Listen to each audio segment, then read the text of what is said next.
Everyone, welcome to Bright IQ. तो जैसा कि आप सभी को पता है कि अभी हम लोग पढ़ रहे हैं आरआरबी एनटीपीसी में मैथ्स में हम लोग स्पेसिफिक चैप्टर वाइज सारे प्रीवियस ईयर से क्वेश्चन के साथ सारे क्वेश्चन को कंप्लीट करते चल रहे हैं। अभी हम लोग पढ़ रहे हैं नंबर सिस्टम का ये आपका पार्ट 2 है, जिसमें हम लोग अभी कुछ टॉपिक को स्टडी करने वाले। जो आपको फर्स्ट टॉपिक निकल करके आया है पूर्णांक यानी इंटीजर्स। हम लोग इससे पहले जो टॉपिक पढ़े थे ना, उसमें हम लोग सिर्फ नंबर के बारे में पढ़े थे, नंबर के प्लेस वैल्यू और फेस वैल्यू के बारे में पढ़े थे। उससे जितने भी क्वेश्चन बन सकते थे उन सारे के बारे में स्टडी किए थे। साथ ही साथ तुरंत आपका एज इट इज़ जो है वो टेलीग्राम चैनल पर उसका सारा का पीडीएफ भी अपलोड हो चुका है। तो अभी तक आपने नहीं देखा है तो लिंक डिस्क्रिप्शन बॉक्स में दिया हुआ है, वहाँ से आप संपूर्ण पीडीएफ को डाउनलोड करके स्टडी कर सकते हैं। चलिए, अगर हम लोग बात करते हैं इंटीजर यानी पूर्णांक की, तो देखिए जो हमारे पास नंबर लाइन होता है, कोई भी नंबर लाइन आप ले लो, तो नंबर लाइन पे आपका जितने भी नंबर होते हैं ना, चाहे वो पॉजिटिव नंबर हो नेगेटिव नंबर हो, ठीक है, चाहे वो जीरो हो, तो जितना भी नंबर होता है ना उन सारे को हम लोग पूर्णांक यानी इंटीजर बोलते हैं। अब देखिए यहाँ पे कंफ्यूजन क्या होता है कि डेसिमल वाले जितने भी नंबर होते हैं ना वो पूर्णांक नहीं होते। जैसे मान लीजिए यहाँ पे एग्जांपल में 1.2 लिए है ना, 1.2 जो है वो आपका एक इंटीजर नहीं है। दैट मीन्स अगर इसका ग्रेटेस्ट इंटीजर बोला जाए कि 7.5 का ग्रेटेस्ट इंटीजर क्या होगा, 1.2 का ग्रेटेस्ट इंटीजर क्या होगा, तो इसमें आप याद रखिएगा कि पॉइंट के बाद अगर आपका 4 तक नंबर रहे, जैसे 1 2 3 4 तक रहे, तो आपका ग्रेटेस्ट इंटीजर 1 होगा। वहीं अगर 4 के बाद अगर 5 आ जाए, पॉइंट के बाद डेसिमल के बाद ना 5 आ जाए, 6 आ जाए, 7 आ जाए या फिर 8 9 आ जाए ना, तो ये आपका जो है ना वो इंक्रीज होकर के 8 हो जाएगा, 7 नहीं होगा, ठीक है। तो अगर आपको बोला जाए डेसिमल के बाद पूर्णांक का कोई भी ग्रेटेस्ट नंबर लिखने को, तो आप याद रखिए कि अगर पॉइंट के बाद 4 तक नंबर दिया हुआ है, दैट मीन्स वो वही इंटीजर रहेगा उसका ग्रेटेस्ट नंबर। और अगर आपके पास 5 से ऊपर या फिर 5 नंबर दिया हुआ है 9 तक, तो आपका एक डिजिट जो है उसमें बढ़ जाएगा। अगर यहाँ पे 7 है तो 8 हो जाएगा, 2 रहेगा 3 हो जाएगा, 1 रहेगा 2 हो जाएगा, इस तरह से ये चेंज हो जाएगा, है ना। चलिए नेक्स्ट टॉपिक इसका देखते हैं, जो है आपका नेचुरल नंबर, प्राकृतिक संख्या, जो अभी तक हम लोग बहुत डिटेल्स में पढ़ते आ रहे हैं, बस आपको थोड़ा सा समराइज में करा रही हूँ ना। देखिए नेचुरल नंबर जो होता है वो आपका सारा प्राकृतिक संख्या जो आपका 1 से स्टार्ट होकर के 1 2 3 4 5 6 अनंत तक बढ़ते चला जाता है, ऑल पॉजिटिव नंबर, है ना। वहीं अगर होल नंबर की बात करते हैं जो पूर्ण संख्या होता है, तो जीरो के बाद वैसे भी कहा जाता है कि कोई भी संख्या जो होता है वो पूर्ण हो जाता है। कितना भी बड़ा नंबर क्यों ना हो, वो जीरो के बिना अधूरा रहता है। जैसे अगर आपको 10 लिखना हो, 100 लिखना हो, 1000 लिखना हो, कैसे आप लिखोगे, तो उसके लिए आपका जीरो जो है वो नेसेसरी होता है ना। चलिए, ये तो हो गया आपका होल नंबर, नेचुरल नंबर और इंटीजर की बात है। आई विश कि आपको यहाँ तक कोई भी टॉपिक में कोई भी प्रॉब्लम नहीं हुआ होगा। देखिए ये आपका एग्जाम में तो नहीं आएगा, लेकिन अगर आप इन छोटे छोटे टॉपिक को याद रखिएगा ना, तो आपका जो क्वेश्चन बनाइएगा ना उसमें आपको कोई भी प्रॉब्लम नहीं होगा, खासकर नंबर से रिलेटेड। देखिए एक चीज आपको इसमें जानना बहुत महत्वपूर्ण है, एक होता है आपका इवन नंबर यानी सम संख्या, और एक होता है इवन इंटीजर यानी सम पूर्णांक। अब इसमें क्या होता है, तो याद रखिए कि ये दोनों जो होते हैं ना वो कभी सेम नहीं होते। इवन नंबर कुछ और होता है, इवन इंटीजर्स कुछ और होता है, ठीक है। अगर इवन नंबर की बात करते हैं तो जो भी नंबर जो आपका जैसे 0 2 4 6 8 हो गया, या फिर किसी भी नंबर के लास्ट में अगर 0 रहे, 2 रहे, 4 रहे, 6 रहे या 8 रहे, तो उसे हम लोग सम संख्या कहते हैं। वहीं अगर हम लोग इंटीजर्स की बात करते हैं, पूर्णांक की बात करते हैं, तो ये आपका पॉजिटिव भी हो सकता है, नेगेटिव भी हो सकता है। जैसे मान लीजिए अगर हम लोग लिखते हैं -348, ठीक है ना, तो ये आपका क्या हो जाएगा, ये आपका सम संख्या तो होगा, साथ ही साथ ये आपका सम पूर्णांक होगा, ये आपका पूर्णांक के अंदर आएगा, है ना।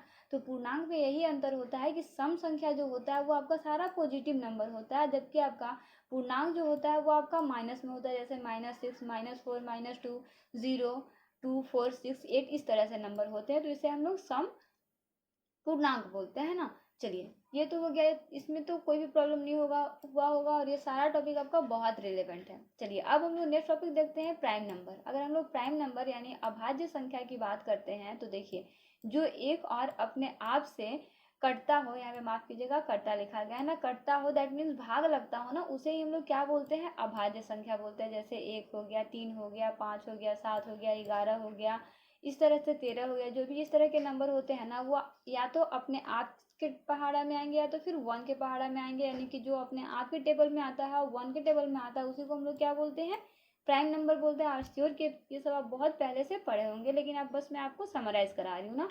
चलिए आगे बढ़ते हैं, इसका नेक्स्ट टॉपिक देखते हैं। तो इसमें आप बहुत इंपॉर्टेंट ये टॉपिक है, इस टॉपिक को आप बिल्कुल भी मिस मत कीजिएगा। देखिए अगर सबसे छोटा इवन प्राइम नंबर की बात करते हैं, तो सबसे छोटा इवन प्राइम नंबर जो होता है यानी कि सम अभाज्य संख्या जो है वो आपका 2 होता है। वहीं सबसे छोटा ऑड प्राइम नंबर यानी विषम पूर्णांक जो है, विषम अभाज्य संख्या जो है वो आपका 3 होता है। याद रखिएगा, सबसे छोटा अगर इवन में पूछे तो 2 होता है, ऑड में पूछे तो 3 होता है। अच्छा, ये आपको याद रखना बहुत महत्वपूर्ण है कि 2 डिजिट का सबसे छोटा प्राइम नंबर जो है वो आपका 11 होता है, और 2 डिजिट का सबसे बड़ा प्राइम नंबर यानी अभाज्य संख्या जो है वो आपका 97 होता है। वहीं 3 डिजिट में आते हैं तो 3 डिजिट का सबसे छोटा प्राइम नंबर जो है वो आपका 101 होता है, और 3 डिजिट का सबसे बड़ा प्राइम नंबर यानी अभाज्य संख्या जो है वो आपका 997 होता है।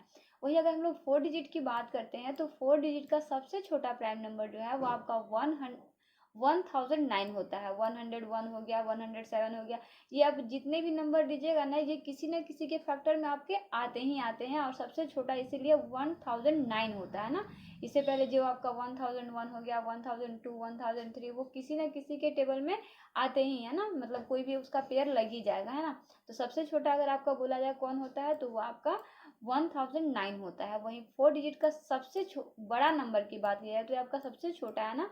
अगर सबसे बड़ा की बात की जाए तो वो आपका 9973 होता है ना। ये आपका क्या होता है, सबसे बड़ा अभाज्य संख्या होता है। याद रखिएगा। तो ये आपको एग्जाम में ये भी तो नहीं आता, लेकिन कभी कभी होता है क्या है ना कि इस तरह के क्वेश्चन को ना आपका ट्रिकी बना के पूछ दिया जाता है ना। तो इस तरह के टॉपिक को भी आप याद रखिएगा, बहुत महत्वपूर्ण है आपके लिए, है ना। चलिए आगे बढ़ते हैं, इसका नेक्स्ट टॉपिक देखते हैं जो है आपका प्राइम नंबर। देखिए, प्राइम नंबर तो भी हम लोग पढ़े हैं, लेकिन आपके पास इस तरह का क्वेश्चन जो है ना वो हमेशा आता है, तो आप इसको बिल्कुल भी मिस मत कीजिएगा। जैसे अगर आपको बोला जाए कि 1 से लेके 25 तक कितने प्राइम नंबर होते हैं, तो 1 से लेके 25 तक 9 प्राइम नंबर होते हैं। वहीं 9 से लेके 50, वहीं 25 से लेके 50 तक बोले तो 6 प्राइम नंबर होता है। 50 से लेके 75 तक 6 प्राइम नंबर होता है, और 75 से लेके 80 तक 4 प्राइम नंबर होता है। इसी तरह से अगर हम लोग कुल बोले तो 1 से लेके 100 तक टोटल 25 प्राइम नंबर होता है। लेकिन क्वेश्चन आपका इतना सीधा साधा नहीं आता, बहुत उल्टा। जैसे यहाँ पे दिया हुआ है ना, 25 से लेके 50 तक कितने प्राइम नंबर होंगे, 1 से लेके 80 तक कितने होंगे, 1 से लेके 90 तक कितने होंगे। तो देखिए, इसमें क्या होता है ना कि अगर आपको 1 से लेकर के, जैसे यहाँ पे देखिए मैं बहुत सारा सब कुछ यहाँ पे लिखी हूँ ना। जैसे 1 से लेके 50 अगर आप देखिएगा तो 15 होता है, 1 से लेके 75 तक 21 होता है। तो अगर आपके पास 1 से लेके 75 आपको पता है और 90 तक निकालने के लिए बोले, तो आप आसानी से जो भी आपके पास 8-10 नंबर आते हैं ना, वो आप उसको देख लीजिएगा कि कौन सा नंबर है जो किसी के टेबल में आता है और नहीं आता है। तो वो आपका जेन्युइन, अगर 20 तक भी आपको टेबल याद है ना, तो आप इस तरह के मतलब टॉपिक को आसानी से समराइज कर सकते हैं ना। वहीं अगर 1 से लेके 125 तक की बात करें तो 1 से लेके 125 तक टोटल 30 प्राइम नंबर होता है, और 1 से लेके 150 तक 25 प्राइम नंबर होता है, और 1 से लेके 175 तक टोटल 40 प्राइम नंबर होता है। अगर आप इतना भी प्राइम नंबर को याद रखते हैं ना, तो आई श्योर कि आपका इससे ज़्यादा क्वेश्चन में कोई भी प्राइम नंबर नहीं पूछता है ना। चलिए, आपका किसी शिफ्ट में पूछा गया एक क्वेश्चन है कि 1 से लेके 80 तक कितना प्राइम नंबर होता है, यानी कितने अभाज्य संख्या होते हैं। तो देखिए, अगर 1 से लेके 80 तक बात करते हैं तो 1 से लेके 75 तक तो आपको पता है कि 21 होता है। 75 के बाद आपके पास आता है 76, 77, 78, 79।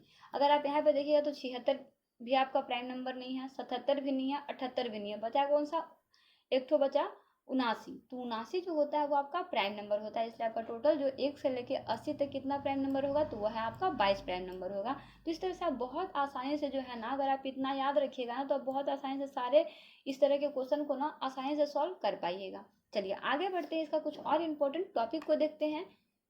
तो आपका नेक्स्ट टॉपिक है कॉम्पोजिट नंबर, यानी भाज्य संख्या जिसको बोलते हैं, या फिर संयुक्त नंबर भी बोलते हैं। इसमें क्या होता है कि 2 से अधिक गुणनखंड होते हैं। दैट मीन्स किसी भी नंबर का 2 से अधिक गुणनखंड होगा, यानी कि वो नंबर जो है वो 2 से अधिक के टेबल में आता होगा, तो उसको क्या बोलेंगे, कॉम्पोजिट नंबर बोलेंगे। यानी बोल सकते हो कि अभाज्य संख्या का उल्टा भाज्य संख्या होता है, यानी संयुक्त नंबर होता है ना। जैसे हम लोग एग्जाम्पल में 6 लिए हैं, 6 का अगर हम लोग कॉम्पोजिट नंबर बोले तो 6 का भाज्य संख्या कौन कौन सा है। तो देखिए, 6 जो है वो आपका 1 के पहाड़ा में आता है, 2 के पहाड़ा में आता है, 3 के पहाड़ा में आता है, और खुद 6 के भी पहाड़ा में आता है। तो ये सारा जो है ना इसका फैक्टर्स यानी गुणनखंड हो गया, यानी कि जिसका गुणनखंड 2 से ज़्यादा होता है वो संख्या आपका कॉम्पोजिट यानी भाज्य संख्या होता है ना। चलिए, इसमें हम लोग कुछ चीज़ों को और देखते हैं। हम लोग सब इसके बाद देखते हैं ट्विन प्राइम नंबर। अब ट्विन प्राइम नंबर में क्या होता है, तो इसको बोलते हैं द्विक अभाज्य संख्या। इसमें क्या होता है कि जिन प्राइम नंबर यानी कि जिन अभाज्य संख्या के बीच 2 का गैप होता है ना। अभाज्य संख्या मैं आपको बता दी हूँ, अगर 2 का गैप हो और दोनों प्राइम नंबर होना अनिवार्य है, यानी कि जो भी नंबर आपके पास होगा दोनों आपका प्राइम नंबर होना चाहिए, यानी कि वो या तो अपने आप के पहाड़ा में आए या तो फिर 1 के पहाड़ा में आए, तभी वो आपका क्या होगा, ट्विन प्राइम नंबर होगा। यानी कि 2 प्राइम नंबर को मिला करके आपका ट्विन प्राइम नंबर बनता है, यानी 2 पेयर में बनता है ना। जैसे यहाँ पे 5 7 हो गया, ये आपका prime number twin prime number है। 11 13 ये आपका ट्विन प्राइम नंबर है। 17 19 ये आपका ट्विन प्राइम नंबर है। और 41 43 ये आपका ट्विन प्राइम नंबर है। देखिए ये मैं आपको बस समझने के लिए बताई हूँ, ताकि आपको कभी भी टॉपिक में अगर कोई किसी तरह से टॉपिक में आए या फिर आपको जानना हो तो आपको इसमें कंफ्यूजन ना हो कि प्राइम नंबर क्या होता है, ट्विन प्राइम नंबर क्या होता है, कॉम्पोजिट नंबर क्या होता है, इवन ऑड जितने भी नंबर है सारे नंबर के बारे में आपको डिटेल्स में पता हो। देखिए मैं आपको अभी यहाँ पे तो बता ही रही हूँ सारे सारे, जैसे ही ये वीडियो कंप्लीट होगा, जैसे ही ये टॉपिक आपके तक पहुंचेगा, उसके विद इन आवर्स जो है वो आपका इन सारे का पीडीएफ जो है वो आपका टेलीग्राम चैनल पे अपलोड हो जाएगा। टेलीग्राम चैनल का लिंक जो है वो डिस्क्रिप्शन बॉक्स में दिया हुआ है, वहां से आके आप सारे को अच्छे से पीडीएफ फॉर्मेट में डाउनलोड करके रख सकते हैं और उसको स्टडी कर सकते हैं, ताकि अगर आपको नंबर में प्रॉब्लम हो तो आपको इसका बिल्कुल भी टेंशन ना लेना पड़े, आपको आसानी से सारा नंबर जो है वो एक जगह पे मिल जाए। चलिए आगे बढ़ते हैं, इसका नेक्स्ट टॉपिक देखते हैं, परफेक्ट नंबर। अगर हम लोग परफेक्ट नंबर की बात करते हैं तो वैसा नंबर को परफेक्ट नंबर बोलते हैं जिसका फैक्टर यानी गुणनखंड करने पर वही संख्या आ जाए तो उसे क्या बोलते हैं, परफेक्ट नंबर बोलते हैं। जैसे मान लीजिए एग्जांपल में हम लोग ना एक नंबर लेते हैं, 6 लेते हैं, ठीक है। अगर हम लोग 6 का गुणनखंड करते हैं तो 6 जो है वो 1 के पहाड़ा में आता है, 2 के पहाड़ा में आता है और किसके पहाड़ा में आता है, 3 के पहाड़ा में आता है। और जब हम लोग इसको गुना करते हैं 3 इंटू 2 इंटू 1 करते हैं तो वापस से क्या आ जाता है, 6 आ जाता है। दैट मीन्स आपका क्या हो जाएगा, परफेक्ट नंबर हो जाएगा, ठीक है। अब देखिए परफेक्ट नंबर के 2 तरह से फैक्टर होते हैं, एक आपका होता है प्रॉपर फैक्टर, दूसरा होता है टोटल फैक्टर। इसमें आप कंफ्यूज मत होइएगा, बहुत ईजी सा टॉपिक है। जैसे अगर हम लोग बात करते हैं प्रॉपर फैक्टर का, तो प्रॉपर फैक्टर जो है वो आपका 6 का क्या क्या हो जाएगा, 1 होगा, 2 होगा और 3 होगा। वहीं टोटल फैक्टर की बात करते हैं तो 6 का टोटल फैक्टर जो है वो आपका 1 होगा, 2 होगा, 3 होगा और खुद 6 भी होगा, ठीक है। तो याद रखिएगा कि अगर परफेक्ट नंबर बुलाया तो परफेक्ट नंबर तो सिंपल सा है कि जो नंबर का आपको परफेक्ट नंबर निकालने के लिए दिया गया है, अगर उसको छोड़ के बाकी के फैक्टर को अगर हम लोग आपस में गुणनखंड को गुणा करते हैं, वो नंबर आ जाए तो वो आपका क्या हो जाएगा, परफेक्ट नंबर हो जाएगा। प्रॉपर प्रॉपर फैक्टर क्या होगा, तो प्रॉपर फैक्टर जो है वो उस नंबर को छोड़ के बाकी के जितने भी आपके फैक्टर निकलते हैं यानी गुणनखंड निकलते हैं सबको मल्टीप्लाई कीजिएगा तो वही नंबर आएगा। टोटल फैक्टर में हम लोग क्या करते हैं कि जो नंबर का फैक्टर निकालने के लिए दिया जाता है उसको भी साथ में मल्टीप्लाई कर देते हैं ना, क्योंकि लास्ट में तो वो भी आता है ना, वो क्योंकि अपने आप के भी टेबल में तो आ रहा है ना, इसलिए उस नंबर को हम लोग लिखते हैं फैक्टर यानी गुणनखंड में, ठीक है। तो ये आपका बहुत नॉर्मल सा टॉपिक है जिसको आपको याद रखना बहुत इंपॉर्टेंट है। इसके बाद जो हम लोग ये टॉपिक देख रहे हैं ना, ये आपका बहुत बहुत रिलेवेंट और बहुत ज़्यादा हेल्पफुल होने वाला है एग्जाम पॉइंट ऑफ व्यू से। देखिए सबसे छोटा परफेक्ट नंबर की बात करते हैं, सबसे छोटा परफेक्ट नंबर जो है वो आपका 6 होता है। 2 डिजिट का सबसे छोटा परफेक्ट नंबर जो है वो आपका 28 होता है। और 3 डिजिट का सबसे छोटा परफेक्ट नंबर जो है वो आपका 496 होता है। और आपका 3 डिजिट का सबसे छोटा परफेक्ट नंबर जो है वो आपका 496 होता है। और 4 डिजिट का सबसे छोटा परफेक्ट नंबर जो है वो आपका 8128 होता है ना। तो ये आप याद रखिएगा, ये आपका एग्जाम में कभी कभी पूछा जा सकता है, मतलब ये रिलेवेंट कंटेंट है ना। अगर एग्जाम में ना भी पूछे तो आपको अपने नॉलेज के लिए भी इन सारे टॉपिक को याद रखना बहुत मस्ट है। तो बेसिकली इस तरह से हम लोग नंबर सिस्टम के अंदर सारे नंबर को अच्छे से स्टडी कर चुके हैं। अगर नंबर में कोई और नंबर छूटा हुआ होगा तो प्लीज़ कमेंट बॉक्स में कमेंट जरूर कीजिएगा। और आपको ये वीडियो कैसा लगा, हालांकि ये वीडियो आपके लिए कितना ज़्यादा हेल्पफुल है उसे भी कमेंट बॉक्स में कमेंट जरूर कीजिएगा, क्योंकि आज की वीडियो में मैंने आपको टोटल का टोटल जितना भी नंबर होता है ना, सारे नंबर को विथ कॉन्सेप्ट विथ एग्जाम्पल में सारा का सारा क्वेश्चन जो है वो क्लियर करा चुकी, सारा का सारा टॉपिक जो है वो क्लियर करा चुकी हूँ। अगर ये सारा टॉपिक आपको याद रहेगा ना तो आपको जो मैं नेक्स्ट टॉपिक पढ़ाऊंगी और उससे रिलेटेड जो भी क्वेश्चन बनेगा ना, कोई भी क्वेश्चन में आपको प्रॉब्लम नहीं होगा, क्योंकि अभी तक आपने टोटल का टोटल नंबर के बारे में जो है वो अच्छे से नॉलेज ले लिया है। तो जल्दी से जाइए टेलीग्राम चैनल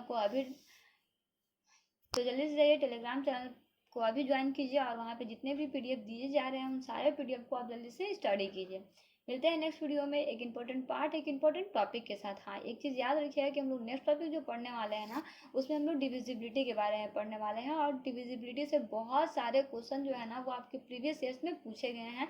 तो नेक्स्ट वीडियो जो है वो आपके लिए बहुत ज़्यादा हेल्पफुल होने वाला है, क्योंकि उसमें बहुत सारे हम लोग प्रीवियस ईयर्स के क्वेश्चन को सॉल्व करने वाले हैं टॉपिक के साथ साथ। अभी तो मैंने आपको बस यहाँ पे सिर्फ कॉन्सेप्ट ही बताई हूँ, लेकिन उस वीडियो में आपको कॉन्सेप्ट नहीं बल्कि बहुत सारे क्वेश्चन को भी सॉल्व करने का मौका मिलेगा। साथ ही साथ इससे पहले जो मैं आपको वीडियो बनाई हूँ ना, उसमें भी हम लोग बहुत सारे क्वेश्चन को स्टडी किए हैं, और बहुत सारे क्वेश्चन को हम लोग सॉल्व भी किए हैं, और बहुत सारे क्वेश्चन का लिंक जो है वो दिया हुआ है, जिससे आप अच्छे से डाउनलोड करके बना सकते हैं ना। तो सारे क्वेश्चन को कॉन्सेप्ट के साथ स्टडी करते रहिए और घर पे प्रैक्टिस भी करते रहिए। मिलते हैं नेक्स्ट वीडियो में एक इंपॉर्टेंट टॉपिक के साथ। Thanks for watching, like share and subscribe bright IQ।